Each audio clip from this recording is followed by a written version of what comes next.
धरती पर मचे की भारी तबाही, आने वाला है सौर तूफान। नासा की बड़ी चेतावनी, बंद हो जाएगा मोबाइल और टीवी। एक बड़ा विस्फोट और सब कुछ खत्म। क्या हो अगर आपकी रोजमर्रा की जिंदगी बदलने लग जाए? मोबाइल, टीवी, गूगल, आप कुछ भी यूज ना कर पाए। डिजिटल युग में अगर ये सब ना हो तो कैसे काम करेंगे? कभी सोचा है? तो हो जाइए सावधान, क्योंकि तूफान जल्द दस्तक देने वाला है। तूफान जिससे मचेगी भारी तबाही और हो जाएगा सब कुछ तहस नहस। वैज्ञानिकों ने हाल में सौर तूफान की चेतावनी जारी की है। वैज्ञानिकों का मानना है कि पृथ्वी पर एक बड़ा सौर तूफान आने वाला है। इससे धरती पर काफी बड़ा असर देखने को मिल सकता है।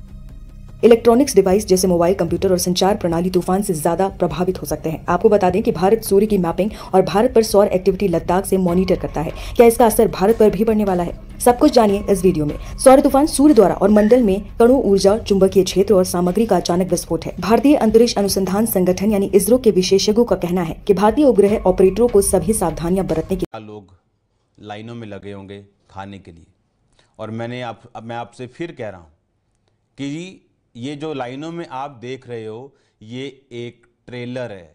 ये आप फिर, जैसे मैंने कहा था कि ये मीटिंग आप मुझे रिकॉर्ड करना, क्योंकि ये मैं चलाऊंगा। मैं आज फिर आपको ये कह रहा हूं कि मेरी आज की बात रिकॉर्ड करना, मैं इसको चलाऊंगा।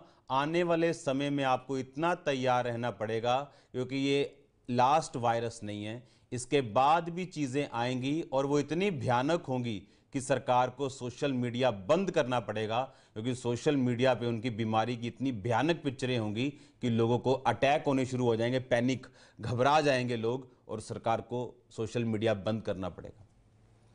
पर बाइबल कहती तुम्हारा मन व्याकुल ना हो। क्यों? क्योंकि शैतान का मसीही लोगों के ऊपर, खुदावंद के लोगों के ऊपर कोई भी अधिकार नहीं। परमेश्वर, बाइबल कहती है, अपने लोगों से आने वाले समय की बातें करता आया। परमेश्वर ने कहा, अब्राहम में से मैं कुछ छुपा के रखूं जो मैं करने वाला हूं। अब्राहम जो मेरा दोस्त है, बाइबल कहती वो अपने दासों पर अपना मर्म प्रकट किए बिना कुछ भी नहीं करेगा। परमेश्वर, जो मैं आपसे कह रहा हूं कि ये सिर्फ एक ट्रेलर है। आने वाले दिनों में लोग बेसिक्स के लिए लड़ेंगे, खाने के लिए लड़ाई होगी, राशन मिलना बहुत बड़ी प्रॉब्लम होगी, लेकिन ये अंतिम दिन होंगे जब कलीसिया उठा ली जाएगी और उसके बाद का ये सीन होगा।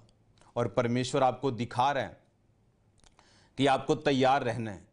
आपको एक दिन आएगा जब यीशु मसीह हमें रैप्चर हो जाएगा और कलीसिया एकदम से, क्रिश्चियन लोग गायब हो जाएंगे और स्वर्ग की ओर चले जाएंगे। उसके बाद ऐसे दिन आएंगे कि लोगों के पास एक खाने के लिए उन्हें मोहरें लगवानी पड़ेंगी, और उस समय जो तो विश्वासी अभी पूरे हैं वो तो चढ़ा लिए जाएंगे स्वर्ग पे, लेकिन जो पूरे नहीं उन्हें सेकंड चांस मिलेगा। लेकिन वो सेकंड चांस उनको अपनी मौत में से होकर उद्धार में प्रवेश करना पड़ेगा। आज लोग समझ रहे हैं कि पिछले सालों से पवित्रताई का प्रीच चल रहा है, हमने सालों से पवित्रताई का प्रचार सुना, लेकिन माना नहीं। अब वो दुखी हो रहे हैं, क्योंकि उन्हें मालूम है कि परमेश्वर न्याय कर रहा है, परमेश्वर जज कर रहा है लोगों को। और ये सिर्फ कलीसिया के लिए एक ट्रेलर है। परमेश्वर दिखा रहा है कि अंत के दिन, बाइबल कहती, इतने भयानक होंगे कि जो सृष्टि के पैदा होने से अब तक लोगों ने कभी नहीं देखे। मैं आपको फिर कह रहा हूं, मैंने एक वर्ड इस वीडियो में बोला था कि आपको तैयार रहना पड़ेगा, आपको हथियार रखने पड़ेंगे, क्योंकि ऐसे बुरे दिन देशों पर आने वाले जो उन्होंने कभी नहीं देखे।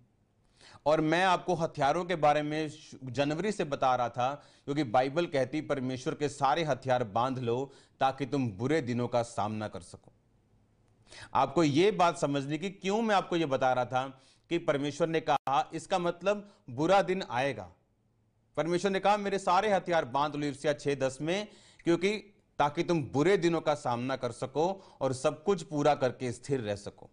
याद रखो, आज परीक्षाओं के दिन हो सकते हैं, लेकिन मसीही लोगों को इस परीक्षा में घबराना नहीं, क्योंकि मेरा परमेश्वर आपके साथ खड़ा रहेगा। डिवाइन हेल्पर्स आपके साथ खड़े रहेंगे। परमेश्वर आपके इंतजामों को पूरा करेगा। वो आपको इस परीक्षा में जब परख के साथ देख लेगा, इस परीक्षा के निकल जाने के बाद आप आशीषित, आप शांति से भरे हुए अपने आप को पाएंगे।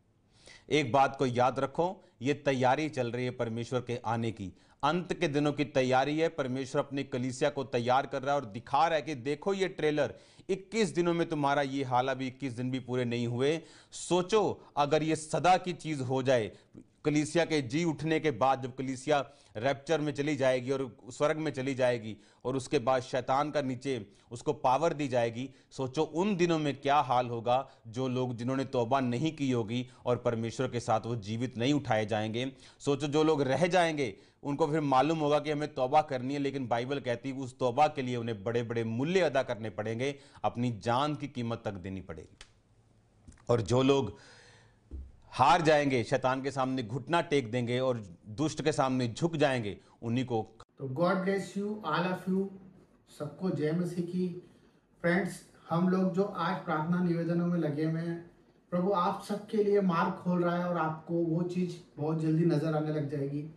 जिस तरफ से आज हम लोग प्रेयर मीटिंग्स में हैं और हम लोग अपनी प्रार्थना निवेदन भेज रहे हैं, क्योंकि हम लोग परमेश्वर के निकट हैं। जितना हम परमेश्वर को पुकारेंगे उतना परमेश्वर हमारे पास होगा, क्योंकि वचन कहता है कि ढूंढोगे तो पाओगे और खटखटाओगे तो तुम्हारे लिए खोला जाएगा, क्योंकि वो हृदय के द्वार पर खटखटाता है और हमारे लिए खड़ा हुआ है। तो जो लोग विश्वास करते हैं मेरे भाई बहनों, आज उन सब के लिए प्रभु बहुत बड़ा मार्ग खोलने वाला है। तो इस वीडियो के द्वारा जो मैंने आपको बताया, आप अपने आप को बैलेंस करें, स्थिर करें, क्योंकि परमेश्वर का वचन कहता है कि आप किसी भी हालत में हो। मेरे फ्रेंड्स, मैं जानता हूँ मेरे भाइयों कि हम लोग प्रभु को जानने के बाद बहुत परेशानियों में जाते हैं, क्योंकि हमारे अंदर कटनी होती है, हमारे अंदर बहुत सारी बुराइयां होती है, हमारी फैमिली के अंदर हमें बहुत सारी अनएक्सपेक्टेड चीज़ें देखनी पड़ती है और वही चीज़ हमारे को बहुत कुछ टॉर्चर दे जाती है और हमारी मेंटल हेल्थ बिगड़ जाती है। हमारी ऑल ओवर जो भी हमारे टारगेट्स होते हैं वो सब कुछ हमारे टारगेट्स हट जाते हैं। तो मैं आप सबके लिए प्रार्थना करना चाहता हूँ और आप सबसे निवेदन करता हूँ कि जिस तरह से आप प्यार दे रहे हैं, देते रहें, और परमेश्वर आप सबके लिए एक सहायक भेज रहा है। आप विश्वास करें, इसी रात, इसी समय, इसी पल में आप अपने उस सहायक को महसूस करेंगे। अगर आप परमेश्वर पे बिलीव करते हैं, आपको कहीं भी किसी भी चीज़ पे भय खाने की ज़रूरत नहीं है। परिस्थिति कैसी भी हो, चाहे हम लोग मर भी जाएं, परंतु परमेश्वर की नज़रों में, और परमेश्वर हमें जिंदा भी कर सकता है, क्योंकि उसका वचन यही कहता है कि जितनों ने विश्वास किया उन्होंने उद्धार पाया। क्योंकि परमेश्वर हमारे लिए यीशु मसीह को भेजता है और उसने हमारे लिए ये सब कुछ रचा है। उसने एक रिश्ता हमसे कायम करा है कि हम इस समय में वचन को अपनी तलवार बनाए। वचन हमारी ज़िंदगी को बचा सकता है। आज आप बीमारियों में हैं, आज आप परेशानियों में हैं, और आज आप कर्ज में हैं, रोग में हैं, कर्जों में हैं, परेशानियों में हैं। ये सब चीज़ों का कारण हमारे हालात हैं जो कि हमसे दूर है। हमारे हालात, हम जो चाहते हैं वो मार्ग पर नहीं चल पाते, क्योंकि परमेश्वर जब तक आपसे दूर रहेगा, आप उसे पुकारें, आप बहुत सारी चीज़ों में उलझ जाएंगे। आपका काम सिर्फ उसे पुकारना है, प्रार्थना करते रहे, नित्य प्रार्थना करते रहे, प्रतिदिन सुबह शाम दिन रात मन से प्रभु को याद करते रहे, वचन के अनुसार जीवन जिए और परमेश्वर के न्याय का वक्त करें, इंतज़ार करें। उस वक्त का इंतज़ार करें जो उसने हमारे लिए निर्धारित किया है, क्योंकि वचन यही कहता है कि जो स्थिर रहेगा वो परमेश्वर का कहलाएगा और जो अंत तक धीरज धरेगा वो परमेश्वर के मुकुट को अपने जीवन में धार पाएगा। तो मेरे भाई बहनों, हम आप सबके लिए प्रार्थना करते हैं और परमेश्वर आप सबको शांति दे। तो सबको जय मसीह की। God bless you. हालेलुया। पिता परमेश्वर, हम सब भाई बहनों के लिए प्रार्थना करते हैं जो लोग कमेंट बॉक्स में प्रार्थना करते हैं। पिता, जिनकी जैसी परेशानी प्रभु आप देख रहे हैं, और आपका मैसेज और उनकी बात प्रभु आप तक जाए। मेरे प्यारे पिता, मेरा उद्देश्य यही है कि जो आज आपके द्वारा चुने गए हैं वो सब चीज़ सुरक्षित और सुरक्षित जीवन जिए। मेरे पिता परमेश्वर, उनके जीवन में बाहर आ जाए, आनंद से भर जाए, बीमारी उनके आसपास ना हो प्रभु, और उनके जीवन में तेरी उमंग और आस हो। बीमारियां छोटी हो जाए और ज़िंदगी तेरे नाम से खुशहाल हो जाए। प्रभु, तेरे आगे हाथ फैलाने वाले कभी मनुष्य के आगे हाथ ना फैलाएंगे। मेरा विश्वास है मेरे प्यारे पिता कि तेरे बच्चे तेरे न्याय के लिए खड़े हैं और अपने आप को नहीं परंतु तुझे देख के जीने वाले हैं। सबको जय मसीह की और सबके लिए आशीषित हो प्रभु यीशु के नाम में, आमीन। तो God bless you all of you. ये आपके लिए एक मैसेज था। परमेश्वर आप सबको शांति दे।